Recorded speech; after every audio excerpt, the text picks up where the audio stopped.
ഇന്ത്യയും ദക്ഷിണാഫ്രിക്കയും ഇന്നലെ നടന്ന മത്സരത്തിൽ ഒരു തകർപ്പൻ സെഞ്ചുറിയാണ് വിരാട് കോഹ്ലി അടിച്ചത്. ചില റെക്കോർഡുകൾ അദ്ദേഹം നേടുകയും അദ്ദേഹത്തിന്റെ തന്നെ ചില റെക്കോർഡുകൾ പുതുക്കുകയും ചെയ്തു. അതിൽ ചിലത് എന്തൊക്കെയാണെന്ന് നമുക്കൊന്ന് പരിശോധിക്കാം. 4 വ്യത്യസ്ത ടീമുകൾക്കെതിരെ 7 അതിലധികമോ സെഞ്ചുറി നേടുന്ന ബാറ്റ്സ്മാനായിട്ട് വിരാട് കോഹ്ലി മാറിയിരിക്കുകയാണ്. Sri Lanka, West Indies, Australia, South Africa ടീമുകൾക്കെതിരെ അദ്ദേഹം ഇപ്പോൾ 7 അതിലധികമോ സെഞ്ചുറി നേടിയിട്ടുണ്ട്. സൗത്ത് ആഫ്രിക്കയ്ക്കെതിരെ അവസാനത്തെ 3 കളിയിലും അദ്ദേഹം സെഞ്ചുറി അടിച്ചു. ഈ ഒരു ഡീക്കേഡിലെ ഏറ്റവും കൂടുതൽ ഏകദിന റൺസ് അടിച്ച ഇന്ത്യൻ താരമായിട്ട് വിരാട് കോഹ്ലി മാറിയിരിക്കുകയാണ്. 2883 റൺസ്. 6 വർഷങ്ങൾക്ക് ശേഷമാണ് വിരാട് കോഹ്ലി സെഞ്ചുറി അടിച്ച ഒരു മത്സരത്തിൽ ഇന്ത്യ തോക്കുന്നത്. വ്യത്യസ്ത സ്ഥലങ്ങളിൽ ഏറ്റവും കൂടുതൽ സെഞ്ചുറി അടിച്ച താരമായിട്ടും വിരാട് കോഹ്ലി മാറി. 34 എണ്ണം. സച്ചിൻ തെണ്ടുൽക്കറും 34ഓടെ അദ്ദേഹത്തിന് കൂട്ടായിട്ടുണ്ട്. ബാക്ക് ടു ബാക്ക് ആയിട്ട് ഏറ്റവും കൂടുതൽ സെഞ്ചുറി അടിക്കുന്ന താരമായിട്ടും അദ്ദേഹം മാറി. 11 ODI സെഞ്ചുറികളാണ് ബാക്ക് ടു ബാക്ക് ആയിട്ട് അദ്ദേഹം അടിച്ചത്.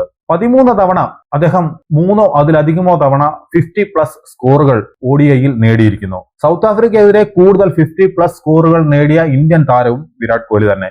ഏകദിനത്തിൽ ഫസ്റ്റ് ഇന്നിംഗ്സിൽ സ്വന്തം നാട്ടിൽ വെച്ച് ഏറ്റവും കൂടുതൽ സെഞ്ചുറി നേടിയിരിക്കുന്ന താരമായിട്ടും വിരാട് കോഹ്ലി മാറിയിരിക്കുന്നു. 13 എണ്ണമാണ് അദ്ദേഹത്തിന്റെ പേരിലുള്ളത്. ബയലാറ്ററൽ സീരീസിൽ മൾട്ടിപ്പിൾ സെഞ്ചുറി ഏറ്റവും കൂടുതൽ വിരാട് കോഹ്ലിയുടെ പേരിലാണ്, 11 എണ്ണം. വിരാട് കോഹ്ലിയും ഋതുരാജും ചേർന്നുള്ള പാർട്ട്ണർഷിപ്പ് സൗത്ത് ആഫ്രിക്കയ്ക്കെതിരെയുള്ള ഏറ്റവും ഉയർന്ന പാർട്ട്ണർഷിപ്പാണ്. 195 റൺസ്.